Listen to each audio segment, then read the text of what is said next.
जिस व्यक्ति की बीमारी खत्म ही नहीं हो रही, कभी पाँव में दर्द आ गया, कभी कमर में दर्द आ गया, कभी पीठ में दर्द आ गया, कभी सिर में दर्द आ गया, कभी आँखों में तकलीफ हो गई, कभी दमा चलने लगा, सांस चलने लगी, कभी डॉक्टर को दिखाया तो थायराइड हो गया, कभी मालूम पड़ा कि मेरा कोई ब्लड कम हो गया, कोई प्लेटलेट कम हो गई, कोई कुछ हो गया, कोई कुछ हो गया।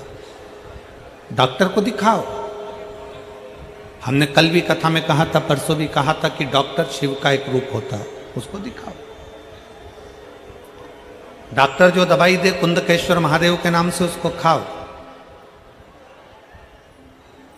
पर कभी अगर मौका लग जाए, तुमको ऐसा लगे कि ये शरीर का रोग तो समाप्त तो हो ही नहीं रहा, एक ना एक रोग चल ही रहा, ये रोग समाप्त होने का नाम ही नहीं ले रहा, समाप्त ही नहीं हो रहा, ये तो समाप्ति की ओर जा ही नहीं रहा। फिर पिपलेश्वर महादेव का नाम लेकर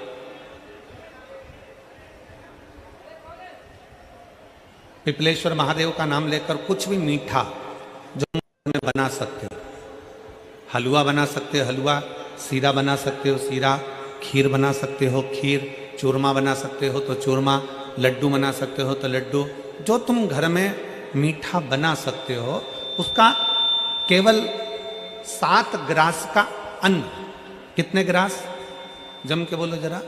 7 ग्रास। 7 ग्रास मतलब 7 कोर, 7 ग्रास का अन्न एक पात्र में ले लो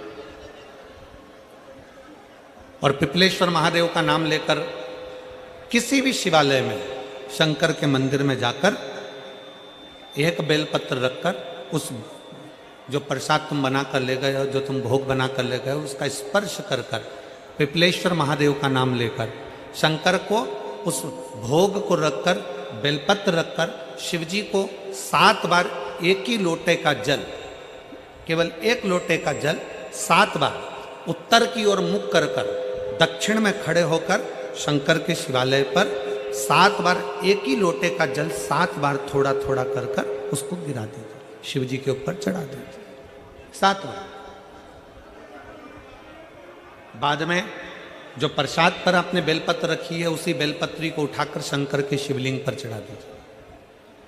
बाबा को प्रणाम करिए, बाबा मेरे शरीर का रोग समाप्त नहीं हो रहा, गोलियां खा रही हूँ, दवाई खा रही हूँ, कुंदकेश्वर महादेव का नाम लेकर दवाइयाँ ले रही हूँ, पर कभी घुटना, कभी कमर, कभी आँख, कभी थायराइड, कभी कुछ, कभी बीपी, कभी शुगर, कुछ ना कुछ चल ही रहा है।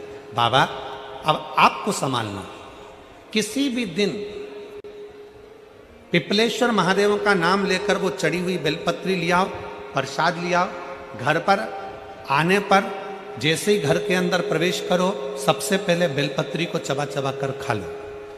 फिर वो जो प्रसाद है उस प्रसाद को 7 गांठ से थोड़ी थोड़ी देर में 7 बार में उसको खा लेना। बाबा देवाधिदेव महादेव का नाम लेकर, पिपलेश्वर महादेव देव का नाम लेकर प्रणाम कर कर जल का आचमन, हाथ की हथेली में जल लेकर 7 बार आचमन कर लीजिए और शिव का, पिपलेश्वर महादेव का नाम ले लीजिए। धीरे धीरे 15 दिन लगेंगे और 15 दिन में बीमारियां अपने आप कम होना प्रारंभ हो जाएगी और बाबा आपका हाथ पकड़कर आगे बढ़ाएंगे। शिव तत्व की प्राप्ति 5 दिन की फरीदाबाद में शिव महापुराण की कथा हरियाणा की इस पवित्र भूमि पर 5 दिन की चल रही है। आज कथा का 4th दिवस है। कथा के माध्यम से आज कथा की शिवरात्रि है। आज कथा की शिवरात्रि। कल कथा सुबह 8 बजे से 11 बजे तक हो जाएगी इस पंडाल में, टीवी पर 2 बजे से 5 बजे तक आ जाएगी। कल कथा टीवी पर 2 से 5 आएगी।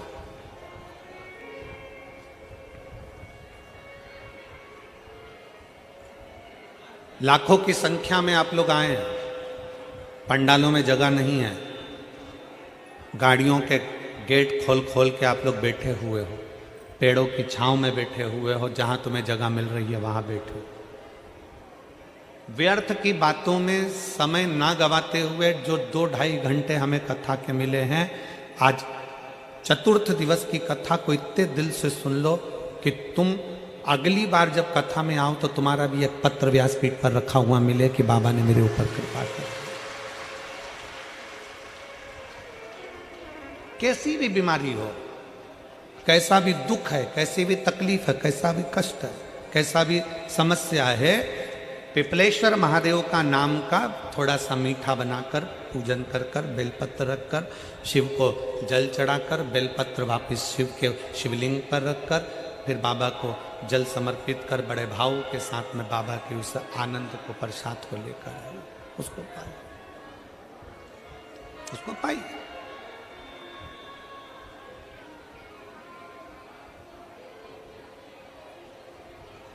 हर भाव के साथ